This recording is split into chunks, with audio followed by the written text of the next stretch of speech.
Oke, halo selamat pagi, siang, sore, dan malam. Nah, untuk tema kali ini adalah pelihara koi sama dengan bergantung pada PLN ya. Karena yang mengolah listrik di Indonesia ini hanya satu perusahaan saja, yaitu adalah PLN. Nah, masalahnya untuk kita yang tinggal di sini itu kadang sering atau mengalami suatu hal yang tidak menyenangkan, yaitu pemadaman listrik. Nah, hal itu menyebabkan ikan kita bisa pindah alam ya jika mati listriknya itu lebih dari mungkin 8 jam ya, atau mungkin kalau untuk ikan koi ya mungkin 3 jaman mungkin sudah akan mengambang ya. Nah, itu sering dialami oleh para penghobi koi. Jadi dia beli ikan koi yang bagus-bagus, yang harganya mungkin mahal, tetapi dia tidak sadar bahwa listrik itu kadang tiba-tiba mati ya. Matinya itu kadang ada pemberitahuan, kadang tanpa pemberitahuan. Itu bisa karena banyak faktor.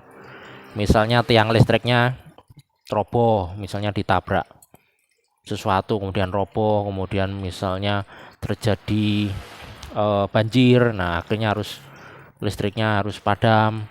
Kemudian terjadi bencana misalnya seperti kabelnya putus dan sebagainya. Nah, otomatis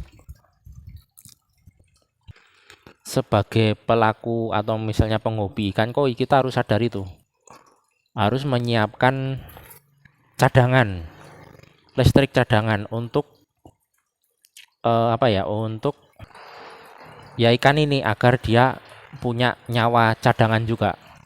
Karena biasanya kesalahan para penghobi koi apalagi yang pemula, dia itu telanjur membeli ikan-ikan yang bagus ya, yang harganya mungkin mahal, tetapi dia tidak menyiapkan amunisi. Amunisinya itu yang dimaksud adalah eh, rumah cadangannya, cadangan listrik agar si ikan koi ini bisa survive ketika terjadi mati listrik. Nah,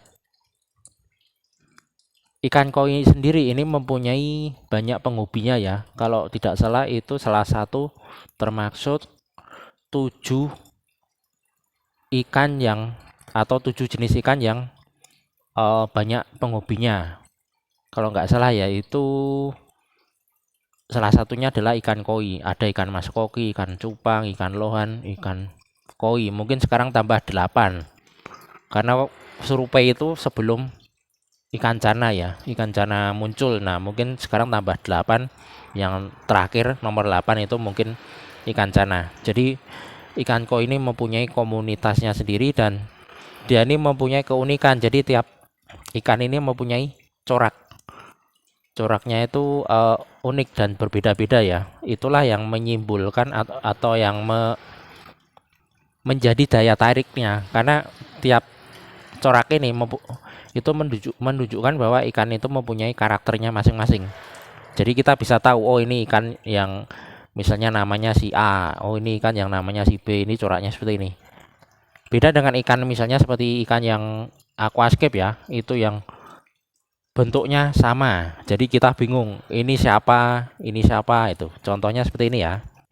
Nah, contohnya seperti ini ya. Ini ikan Sumatera glowfish ya. Jadi bentuknya, warnanya coraknya sama. Jadi kita bingung, ini siapa, ini siapa, ini siapa. Nah, jadi dari situ kita tahu bahwa keunikan ikan koi itu adalah di itu tadi, di coraknya itu, yang dari situ kita bisa mengenali, oh ini ikan yang ini. Nah, misalnya kita tahu, oh ini misalnya namanya si Budi ya. Nah, ini oh ini namanya si Budi. Nah, oh ini namanya si Enji misalnya. Oh ini namanya si Tono. Nah, jadi kita tahu dari eh coraknya tuh kita bisa mengenali ikan-ikan tersebut. Nah, otomatis karena kita bisa mengenali ikan-ikan tersebut. Jadi pemilik dan ikan itu mempunyai kedekatan ya, seperti mempunyai eh, jiwa emosional. Makanya kalau ikannya mati itu pasti akan sedih sekali ya. Banyak penghobi koi yang tahu-tahu mati listrik kemudian ikannya mati, itu kemudian sedih sekali. Mungkin tidak bisa tergantikan. Bisa beli koi yang baru, tetapi mungkin koi yang lamanya tuh tidak bisa tergantikan karena sudah ikan koinya tuh sudah mempunyai karakternya sendiri, polanya sendiri, coraknya sendiri. Apalagi yang bentuknya alami ya, bukan disilet-silet atau dibentuk-bentuk, itu malah menurut saya kurang kurang apa ya, kurang menarik. Selain bentuk penyiksaan juga ya, kalau yang motifnya disilet, di tato ibaratnya seperti itu. Nah, itu menurut saya kurang bagus. Nah, otomatis karena kita sudah menganggap ikan koi ini mungkin sebagai sahabat kita, sahabat di rumah untuk menghilangkan stres. Nah, kita harus juga mengantisipasi itu. Jangan semisalnya mati listrik, nanti ikannya juga ikut mati.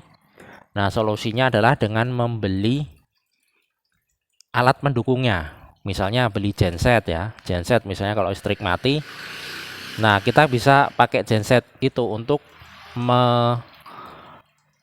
menghidupkan listrik sementara.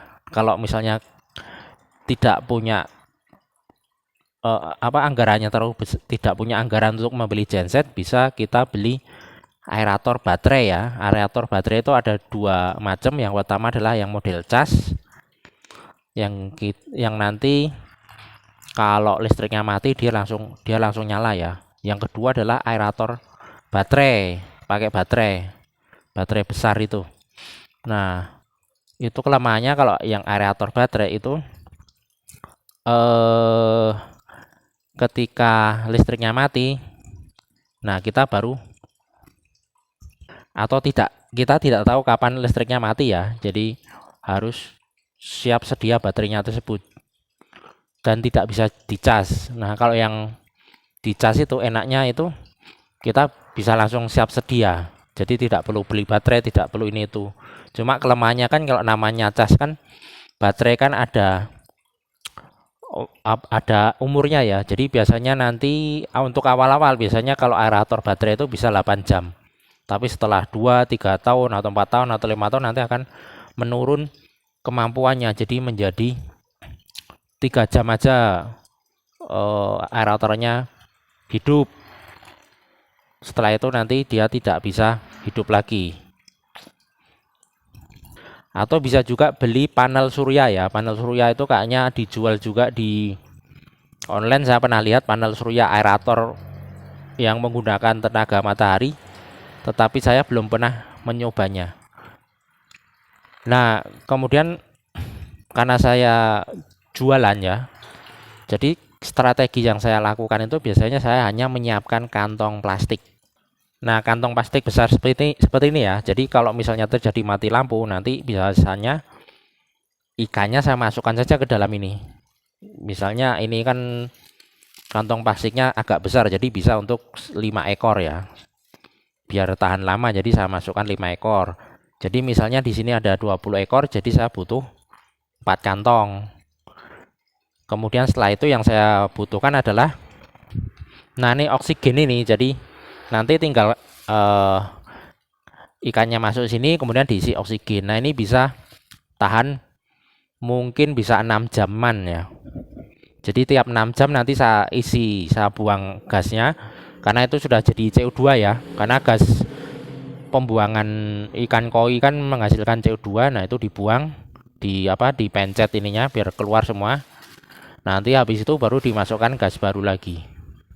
Namun kelemahannya adalah ketika terjadi mati listrik dan gasnya ini pas habis. Jadi dan itu terjadi di malam hari misalnya. Nah, itu bahaya karena kemungkinan ikannya akan bisa pindah alam ya. Jadi solusinya adalah sediakan 2 strategi atau 2 cara untuk agar ikan koinya itu selamat ya. Misalnya kita sediakan mesin genset dan tabung gas ini, atau kita sediakan mesin genset dan aerator AC/DC ya, karena mesin genset kan juga perlu itu juga ya, perlu minyak ya, minyak bensin. Nah, siapa tahu susah cari bensin, nah bisa kita manfaatkan aerator baterai tersebut, jadi aman. Jadi sediakan dua cara atau dua strategi agar ikan koinya tetap bertahan hidup, karena sayang ya kalau misalnya ikan koi misalnya ada yang harganya sampai ratusan juta, atau mungkin jangankan ratusan juta, ratusan ribu pun sudah sayang ya, atau puluhan ribu saja sudah sayang, karena ikan koi itu menurut saya adalah satu-satunya ikan yang paling enak untuk dipandang di top view ya, dalam mode top view atau mode atas itu, mode kolam maksudnya, itu paling enak untuk dipandang di posisi tersebut. Oke, sampai di sini saja. Selamat pagi, siang, sore, dan malam.